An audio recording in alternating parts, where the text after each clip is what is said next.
started this then? Apparently, my parents brought they're out here. We ended up giving them our shot and everything. Wait, no, you're. Oh. Wait, let me see the light. Is it on? That has to be broken. It's good when there's no microphone switch though. I mean, that's the thing that you're giving up with Wait, that. what about the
Well, the fact it was so-so, the answer was pretty interesting. Oh, dear. You know what it reminded me of? It was some when he was vice president, and he'd do those sections over at the observatory, and he'd sort of go on about the way foreign leaders fought, and it was really all interesting. But you thought, do you want to do this about a camera? Yeah. It sounded like sort of what the debate has been like in the Senate. What do we do for the minor trees? Yeah.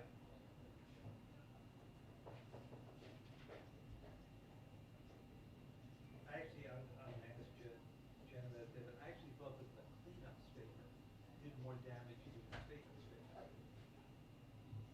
Did you? Yeah. It said, The thing we was wouldn't, that- what he meant was, we wouldn't necessarily do sanctions for paramilitary operations and cyber operations. All we do in response to cyber operations is usually do sanctions. Yeah. Because we don't want to do cyber operations. So it struck me that we sort of did that before we were But you're talking about the P6 right now, P6. No, it's her cleanup statement last night. That's interesting.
Let me know if you need someone. I got like 50% discount. She worked for them. We just got that deal. All right.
Yeah, for rain. My kids have been in school 5 times in 3 weeks. Isn't it crazy? I've never been closer to this one. 2-minute warning to press briefing. 2-minute warning to press briefing. Thank you.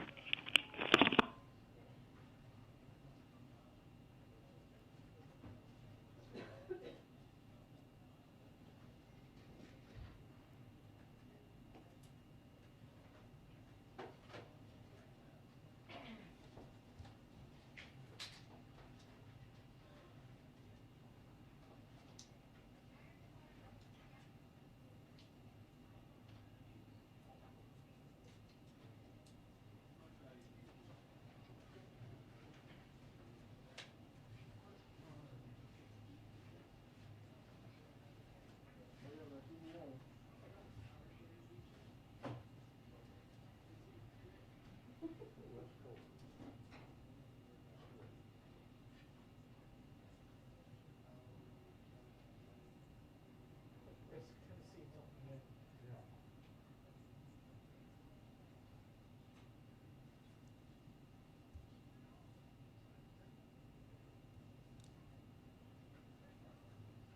Hey, it's Christine.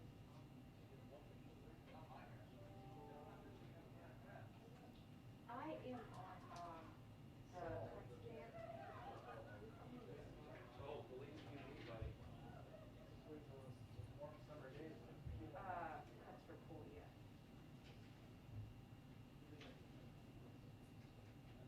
Oh, okay. Do I even need to be on video? Okay, okay, never mind. Okay, alright, bye. It's not bad.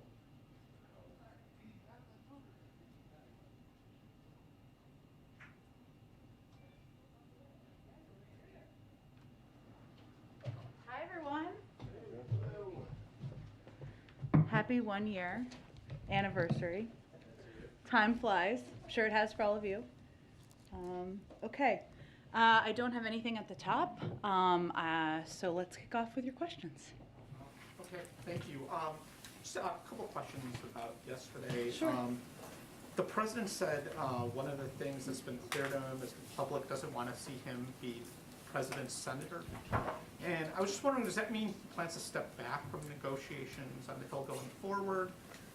And related, he talked about the importance of him getting out of Washington and explaining his agenda. How often should we expect to see him out and about America? Well, first I would say that one of my favorite things I've done since I took this job is to travel with the president, because he absolutely loves engaging with people. It's probably why he's been in politics so long. He loves talking to people who agree with him, people who don't agree with him. And I think what you heard him say a lot last night is reflective of what he's been telling us for some time now, which is that he wants to do a lot more of that. What that looks like on the schedule, we're still determining that, but it certainly means you'll see him out on the road more. You'll see him probably bring members of Congress with him on Air Force One, as he's done recently, and he's really enjoyed the opportunity to be able to have those free-ranging conversations with them on the back of Air Force One. And it means you'll see him talking more about his agenda and what he's doing to make people's lives better. So we don't have anything more to preview, but I think you heard very clearly multiple times last night from the president that that is how he wants to spend more of his time moving forward. But to go back to the origin of your question there, Amar, it doesn't mean, what it means is he has a talented, experienced legislative team. Some have said one of the most experienced legislative teams in recent history. That is true. And he's certainly going to continue to rely on them, and probably rely on them more to get a lot of the business done and negotiations and work with Congress. He, of course, is always going to be someone who picks up the phone and talks to people he's known for a long time in Congress, whether they're Democrats or Republicans, and he'll continue to do that. But it's a reflection of how he wants to spend his time and his recognition that he wants to spend more time out in the country and less time behind closed doors negotiating. Is that a course correction or a lesson learned from the first year of being on the job and going through the paces?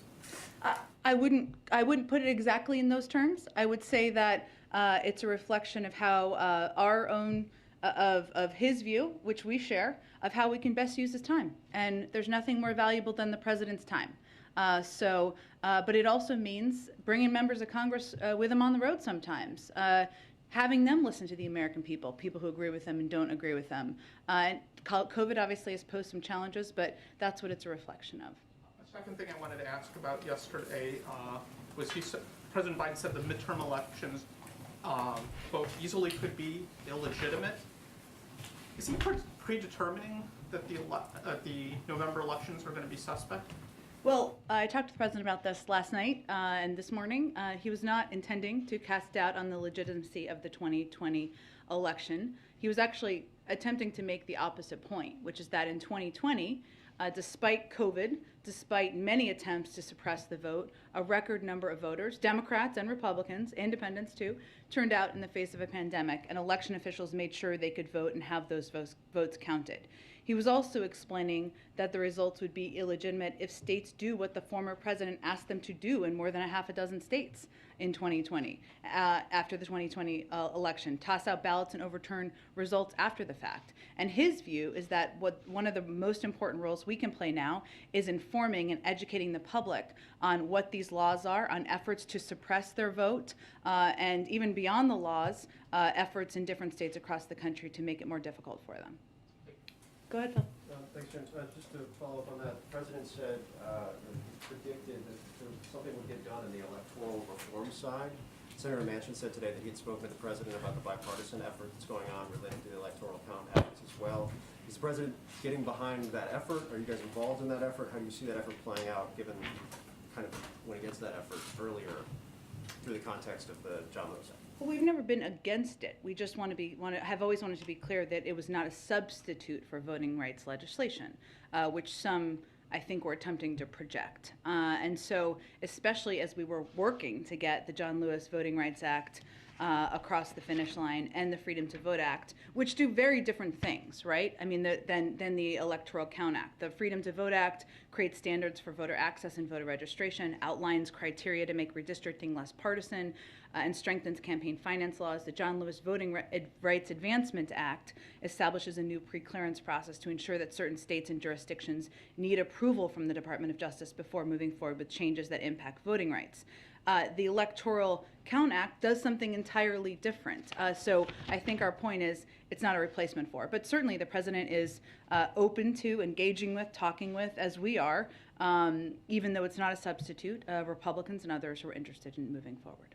Another legislative question. The president talked about breaking up pieces of Build Back Better. I think I understood what he was trying to say there, but just for clarity for congressional process nerds. He's still talking about We're in keeping- D.C., it's a safe place. Lots of process nerds here. Scaling back a single reconciliation package, moving that forward, and then maybe voting on things that aren't in that package. Is that the context here? Well, he wasn't necessarily dictating what the size would look like. He wants to get as big of a chunk as we can get done and through Congress. He also recognizes that nothing is going to get done without 50 votes. So we're not confronting a choice between what can happen in our ideal. It's a choice between, do we make critical progress for the economic well-being of middle-class families and in tackling climate crisis or not? So right now, it's determining how big that chunk can be through the reconciliation process, which, as you know, as a budget nerd, requires 50 votes. If you break different pieces apart, or as you continue to fight for anything that might not be in there, it would require 60 votes, of course. And if there's 10 Republicans who want to support efforts, of course, we'd welcome that. But he's talking about getting a big chunk, as much as you can get done, where we can get an agreement of 50 members of the Senate. Okay, and then just one last one.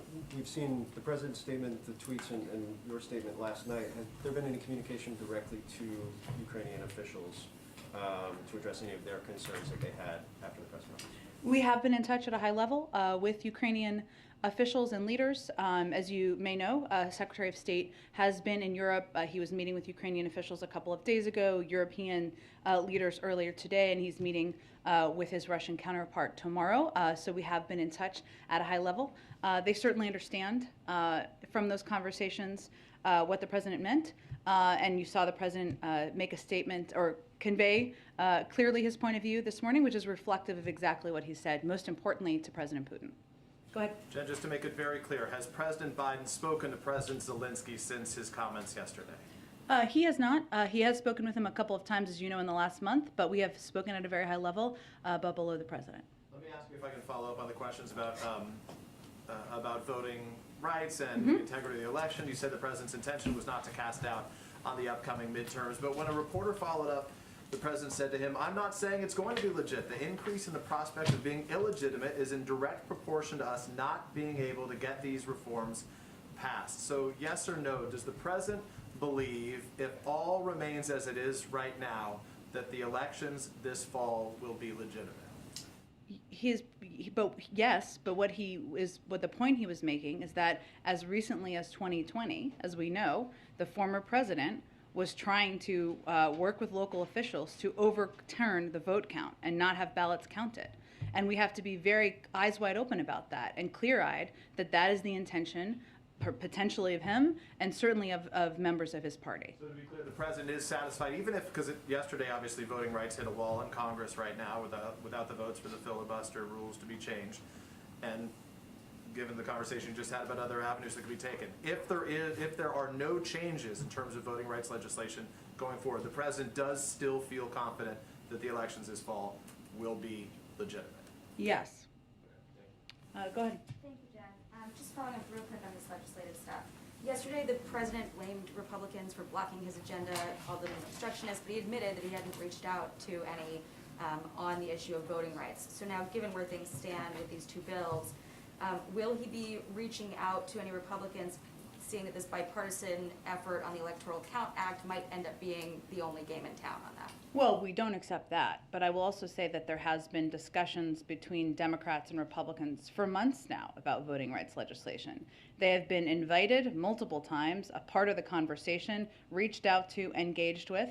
16 of them have supported the protection of voting rights legislation in the past and declined to do that this time. They are not uninformed about exactly what this legislation would do, and they've always been welcome to be a part of the conversation. They decided not to, and I think that's important for people to understand. Real quick question on crime, then I want to ask about Ukraine. Ahead of the president's meeting with the mayor's conference tomorrow, some of the biggest headlines this week have been the New York City woman being pushed to her death in a subway, the woman in LA being murdered allegedly by a career criminal. I saw this morning that you went on TV and reiterated the president's position. Yes, on Fox. Thank you for joining us. that he wants to fund police and, make clear that crime is something that this White House takes seriously. But you guys have not weighed in on the actions from these prosecutors. So why hasn't the administration weighed in on some of these new policies from DAs who are, downgrading certain crimes or refusing to prosecute certain crimes, given that it could undermine some of these broader efforts that your White House is making to show that it takes crime seriously? Well, one, there is a law enforcement component and a justice component of the federal government, right? The president has been crystal clear, I think, and almost every time he's spoken about this, that he believes that more needs to be done by local leaders. We're going to support funding to ensure they have that, whether it's local COPS programs or other programs to support surge response teams, as we're seeing different kinds of crime in different parts of the country. And that will continue to be what he advocates for. But I wouldn't expect he's going to comment on or engage in every local law enforcement action. Moving on to Ukraine, bipartisan members of Congress from several different committees this week have been told in briefings that U.S. officials believe Russia is likely to invade Ukraine, despite this continuing narrative that Putin has not made up his mind.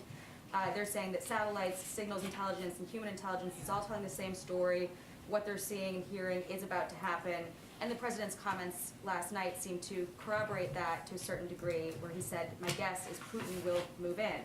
So why wouldn't the U.S. introduce sort of level 1 sanctions as proactive deterrents and then remove them if Russia de-escalates? Well, one, I said 2 days ago, we're now at a stage where Russia could at any point launch an attack in Ukraine. And we've been pretty transparent about what we're seeing, both in our briefings, but also in our engagements with all of you and in our conversations with our European partners. I would note that this morning the Treasury Department did announce sanctions on individuals who have engaged in influence activities directed by the Russian governments. This action was part of our ongoing, long-standing efforts to counter Russia's network of influence efforts and to expose Russia's dangerous, threatening, and ongoing campaign to destabilize Ukraine.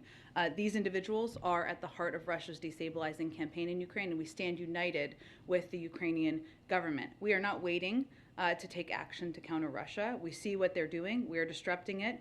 And these actions are also, of course, separate and distinct from the broad range of high-impact, severe measures we and our allies are prepared to impose in order to inflict significant costs should they invade. The president said he thinks Putin will test the West.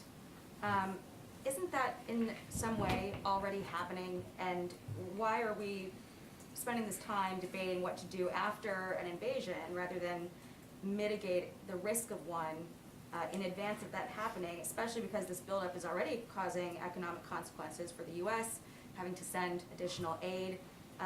Shouldn't the threat of an invasion also carry serious economic Well, I consequences? just referred to Treasury sanctions we announced this morning, right? We've also provided more assistance to Ukraine than any year in history, including defense assistance. Those are. But again, what we're making decisions on based on decades of experience the president has and decades of experience of our foreign policy team and through consultation with our partners on what is going to be the most effective step. President Putin is going to make the choice he's going to make. Either he's going to decide to invade Ukraine and suffer severe economic consequences, or he's going to decide to engage in diplomatic discussions. It's important to remember who the aggressor is here. The aggressor is Russia and Putin. They are building up military troops. They are pushing out misinformation in Ukraine. That's who we need to keep our focus on and make sure we're educating the public about their actions. Go ahead. Where do deliberations stand on the broader economic sanctions that you're planning? Has the president given a final sign-off on a package? I don't have an update on that. I believe, Steve, that we're continuing to consider a range of options and haven't ruled out any that have been reported, but I don't have an update on the internal status. And Peter asked you whether you've been in touch with the Ukrainians. Yeah. Have any allies sought clarification of the president's remarks? Well, Secretary Blinken saw his European counterparts this morning. I don't have any, I know he just spoke and I think answered questions, but I didn't see the full totality of that.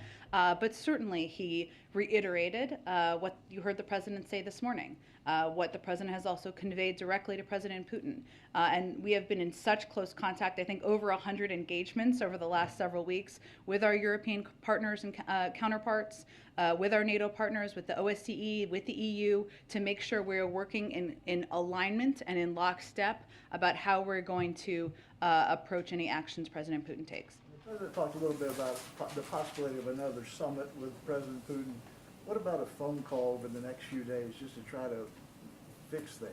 Or get I don't have anything to predict on that front, Steve. I would say that, as you know, last week there were 3 rounds of discussions. This week, Secretary Blinken is, of course, in Europe, and there was also a bipartisan congressional delegation there. The president has been in touch with all of them. I expect when Secretary Blinken comes back, they'll discuss with the national security team what the right next steps are. And last thing, the president's going to meet with the Japanese Prime Minister Yeah. virtually. What are they going to talk about? Are they going to talk about this recent upsurge in missile launches by North Korea? I expect there'll be a range of topics of discussion. He looks forward to meeting with Prime Minister Kishida to further strengthen the U.S.-Japan alliance, deepen ties between our economies and other people, and advance our vision, including about a free and open Indo-Pacific, and that includes security. I think we're going to have a preview call later today, I expect, so I will leave it to our experts to give you more details and information. Go ahead, Cleve. Hey, thanks, Jen. Just a follow-up on going out into the country. Biden conceded that he needed to do more, but I know that there are already folks who have talked to them who are disillusioned with the last year. I wonder if there's a special message that goes out to them, or does the White House worry that it's disillusioned some people, from ever coming back into the fold? Do you mean members of the party or the... Voting rights groups, black voters in, say, places like Georgia and South Carolina? Yeah, look, I think you heard the president say last night, several times, I think, that he was deeply disappointed that voting rights legislation didn't move forward.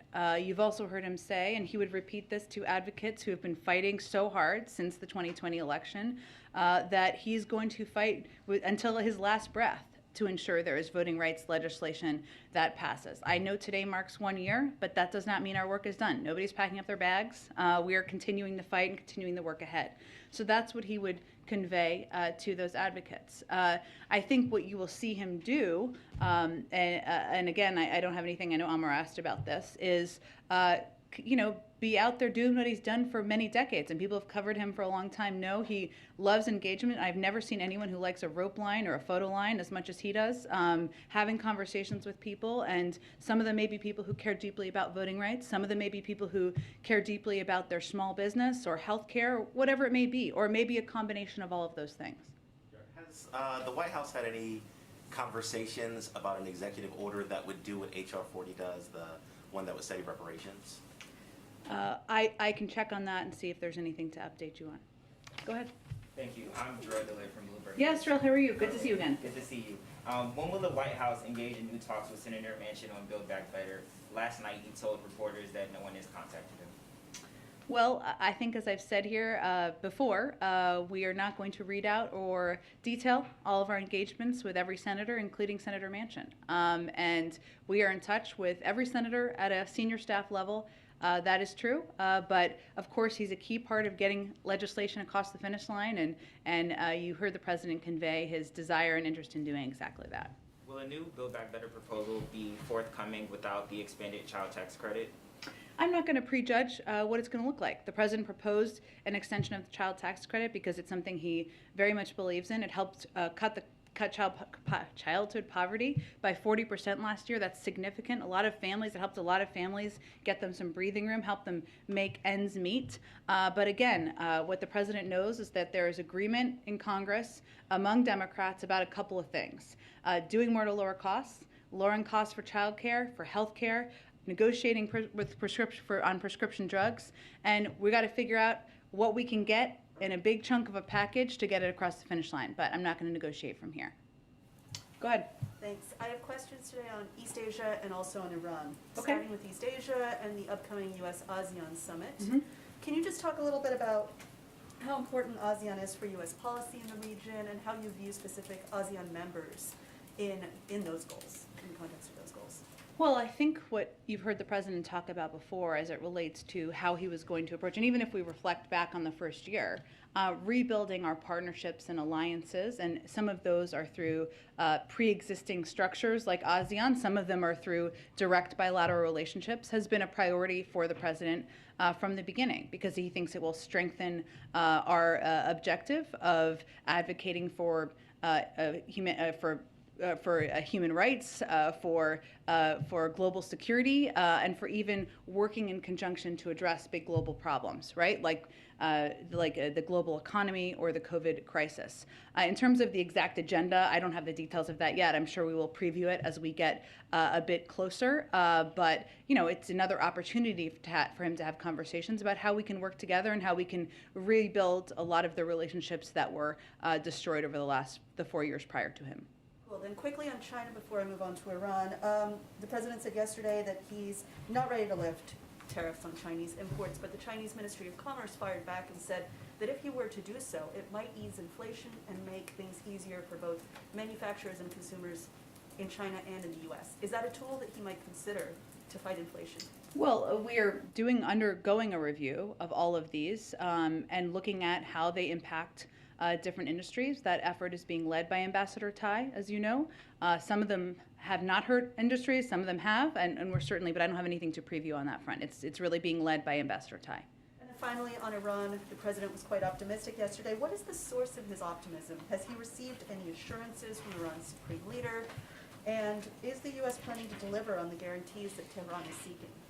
Well, I think it depends on what Iran's willing to bring to the table. So the president is always going to, he believes that diplomacy is the first best option. And we are engaged, I believe it's the 8th round of talks now, if I'm remembering my numbers, 8th round of talks. And we are going to see what happens. He also several weeks ago asked his team to prepare a range of options as well. So that has also happened. I mean, there are realities though here of what we're looking at because of the decision by the last president to pull out of the Iran nuclear deal, which means Iran is much closer to developing the fissile materials they need. We don't have no transparency or visibility as we had when we were in the deal. There have been more attacks around the world on our allies and partners. So there are some realities of the challenging circumstances we're in because of the decision made by the former president. And his team at the time, I would remind everyone, promised they would negotiate a stronger deal, that these things wouldn't happen. That was not true. So here we are, we're in the diplomatic negotiations, and we've been very clear about where we stand on what we would agree to. But again, I don't have anything to read out for you beyond the status of where they are now. Go ahead. Jen, thanks. I wanted to ask you about your statement last night that came out after the president's press conference. You said in that the president was aware the Russians have an extensive playbook of aggression short of military action, including cyber attacks and paramilitary tactics. Was the implication of this, that statement didn't quite say it, that when the president used the words minor incursions, he had the paramilitary actions and the cyber attacks in mind? Yeah. So, and he should, and later on he said cyber attacks, right? But not in the first answer. So, are we to conclude from that then that paramilitary action and cyber attacks would not necessarily trigger the full sanctions or get unanimity within NATO to do that? Because that was the context of his minor incursions. Well, I think, David, and obviously you closely covered, as others did back in 2014 as well. So that was a reference in part, or what he was doing is referencing what we've seen in terms of tactics during that period of time, and since that time, of course, right? The little green men, cyber attacks, etc. I think we have a range of the point he was making is that we have a range of tools, right? I'm not going to outline for you here, what if this, what if that.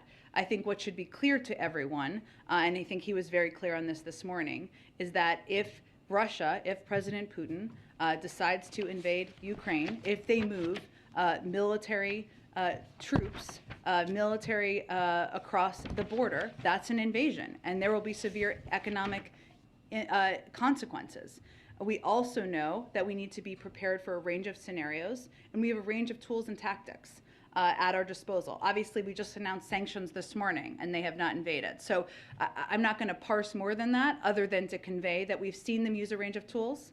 What he was very clear about this morning is that if they assemble Russian units, if they move those across the Ukrainian border, that's an invasion. There will be severe economic consequences. On a NATO, what he was conveying is that we have been focused and ensuring that we remain united with NATO. Now, united doesn't mean that everything will be identical, right? It means we're united and taking actions should they decide to invade. And we are united. And you've seen leaders from Europe convey very clearly that there would be consequences, even as recently as this morning.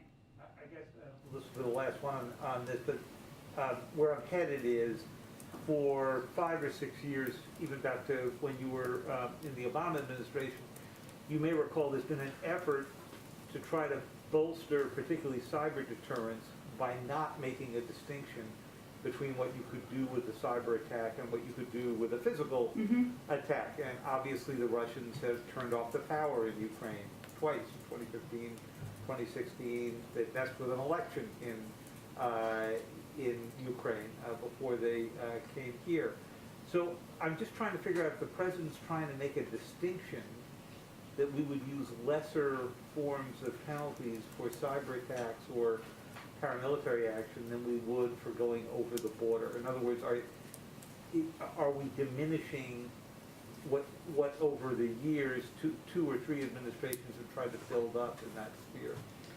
Our intention is not to diminish. Our intention is to be very clear about what a military incursion would mean. Now, in terms of what the range of options are at our disposal, obviously we've taken actions, seen and unseen, announced and unannounced, on cyber in the past, and we reserve every right to do exactly that. And we're certainly, the president is very cognizant of the threat that cyber attacks, we've experienced them here, of course, pose to the United States, pose to other countries around the world.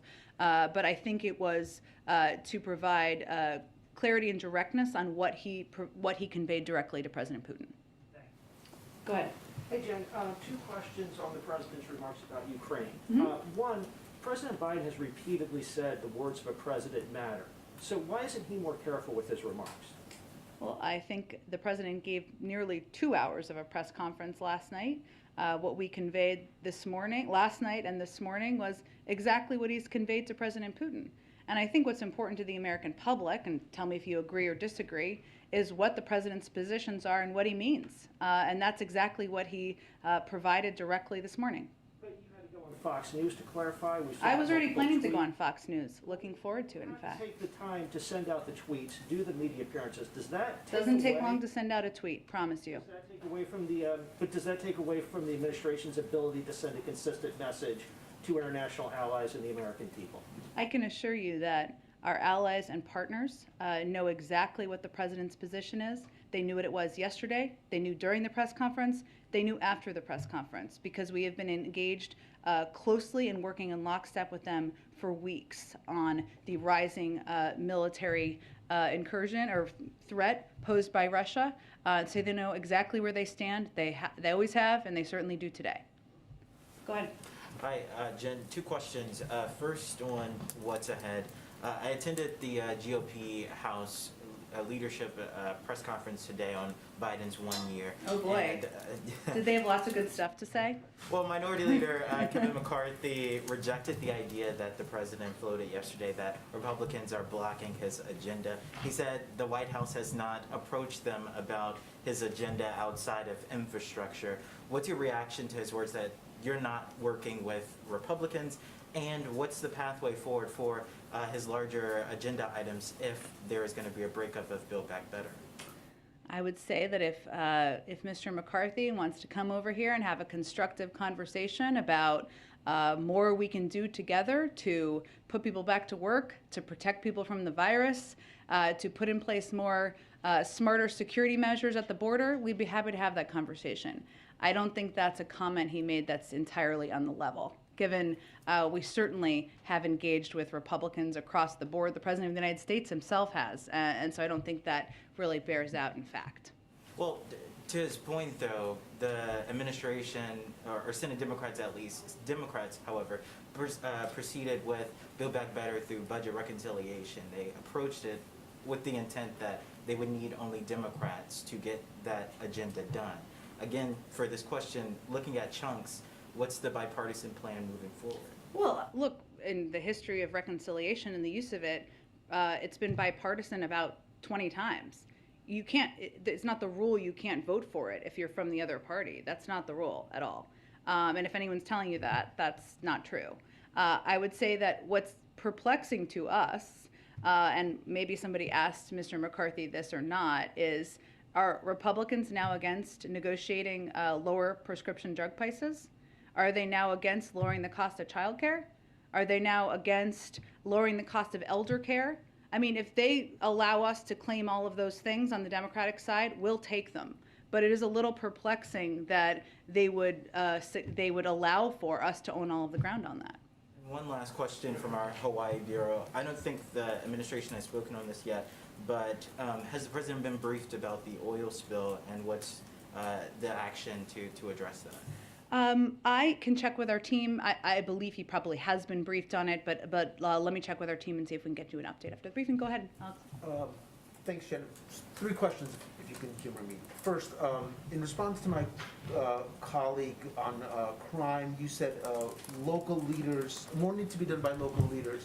Is that going to be part of the message tomorrow when the president meets with mayors that, you know, this is an issue that is under their control and they need to handle it so it doesn't sort of come back to you in the way that it seems to be doing? Well, that's not exactly our message. I mean, actually, what we've conveyed very clearly in the president's budget includes is a plus up of a lot of the funding for the COPS program, for example, a significant plus up of several $100 billion from the last president, because we know that local communities, local COPS programs need that funding.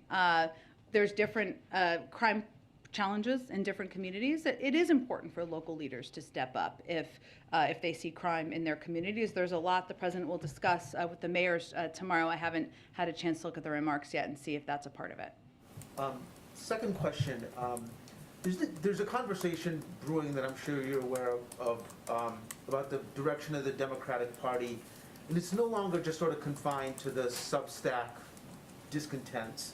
The Times has this focus group that they published a sort of transcript of that Frank Luntz, your favorite pollster, held, and one voter no says, issue with Franklin. Okay. And one voter says, I just want to send a message. I think the Democratic Party is nuts at the moment, and the only way I can send that message is with my vote. And then another voter responds to that, yeah, the progressives have taken over the Democratic Party. I just want you to respond to that and to the broader criticisms that the administration is being moved too far to the left, and that could present challenges down the road for you.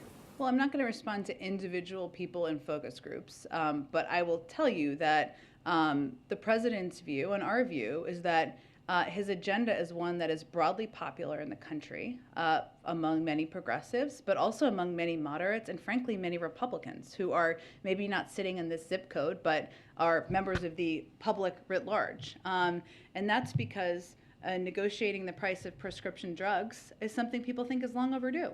That's because a lot of people can't afford the cost of childcare. It is prohibitively expensive. That is why 2 million women, in part why 2 million women are not in the workforce. A lot of people don't know how to afford elder care, especially when they're paying also for childcare.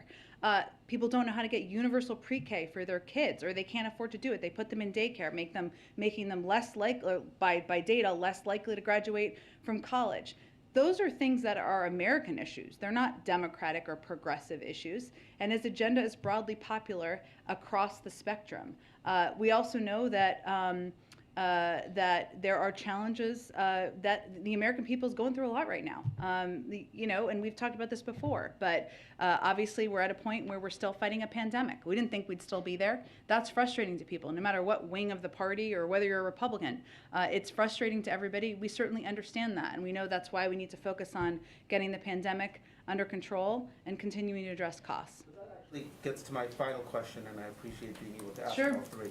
So if we climb to like a higher altitude than, crime trends or polls or focus groups, how much of just the key to this administration is just getting through the pandemic and getting through it in a way that is safe and responsible, and then we can all sort of exhale and say, this is done. And is there a sense, and I have a feeling there is, that other things will fall into place once you get through COVID? Because it seems to me that you guys are paying a political price for the fact that this pandemic just does not end, and people are frustrated, and for any number of totally legitimate reasons, but they're taking it out specifically on you. Well, we know that COVID, the fact that we're still fighting a pandemic, is on the minds of nearly every American. Of course it is. It impacts their daily lives and how they're living their lives. They can't go to concerts or restaurants. You worry about your kids going to school. And life doesn't look the same as it looked a couple of years ago. The president believes, and you heard him say this last night, that we can get COVID under control. And COVID, as it is right now, is not forever. It does not have to disrupt our daily lives. Right now, of course, we're in an unprecedented surge. We have the tools, but we believe we have the tools to protect ourselves, our communities, our schools, and our businesses. And everyone needs to be unified around these tools. That is our focus. But COVID right now, as it is right now, is not going to be what it is for forever. And that's what we're working to get to the other side of. There's no question that addressing the pandemic is the top issue on people's minds. You know, because we've discussed it here, that Governor Polis in Colorado last month said, emergency over.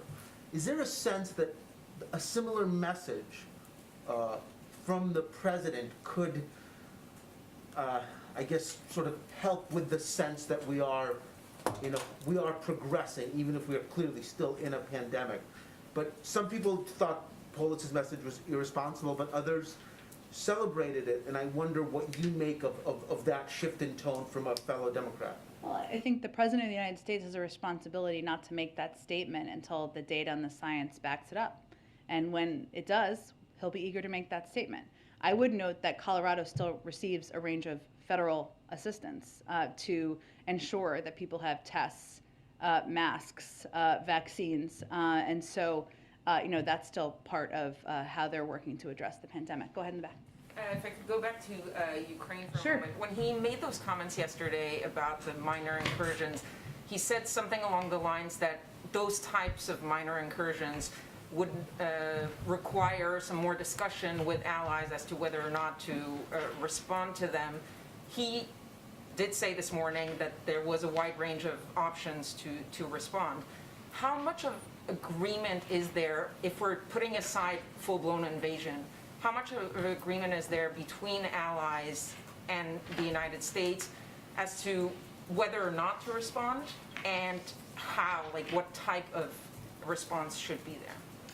I mean, you've heard a lot of our partners and allies in Europe say themselves that if Russia invades, there will be a strong and consequential impact, and that is steps they will take, steps we will take. As I said a little bit earlier, we are united. United doesn't mean identical. And that's something Deputy Secretary Sherman has said, and I think it really clarifies what we mean. But we are working in close lockstep with NATO, with our European partners, with the OSCE, and there is clarity and resolve and united commitment to take coordinated, united steps should Russia invade. But it seems that this unity is very clear and obvious and public on the invasion part, not so much if we talk about other forms of aggression. Is that right? Well, again, there are, as the president said this morning, and as I said in my comments, obviously there are a range of tools at our disposal, as there are a range of tools at the disposal of our partners. And we are prepared for a range of steps or actions the Russians could take, and we've seen this playbook before. I'm not going to outline each step and what that may mean, but that is all part of the discussion with our partners. If I could, just one much bigger picture, Yeah. since it's the one-year anniversary. Sure. If you take all the foreign policy elements that happened, the pullout of Afghanistan, the Iran talks, Russia, the AUKUS deal, and the crisis with France, how would you assess that first year when it comes to foreign policy? Well, I would say what the president is most proud of is rebuilding our partnerships and alliances around the world that had been frayed for some time. And he said this publicly, but when he has traveled around the world or engaged with foreign leaders, They are relieved that a respect for democracy, a respect for alliances is back. They are worried about how long, and that is how frayed the last president left those relationships. But rebuilding that and rebuilding that trust is a big basis of what he's proud of. And he believes, as you touched on a couple of the items you did, one, we have a long and abiding relationship with the French. They've said that, so I don't think it's accurate to say it was a crisis. Two, he still stands by his decision to end a failed 20-year war in Afghanistan, one that he felt we were fighting too long and spending $1 billion a week. So he certainly stands by that decision. I don't remember what your third one was, but I think the rebuilding our alliances and partnerships is something he feels will be an important baseline to build upon as we look to continue to address a range of global issues moving forward. Go ahead. Thank you, Jen.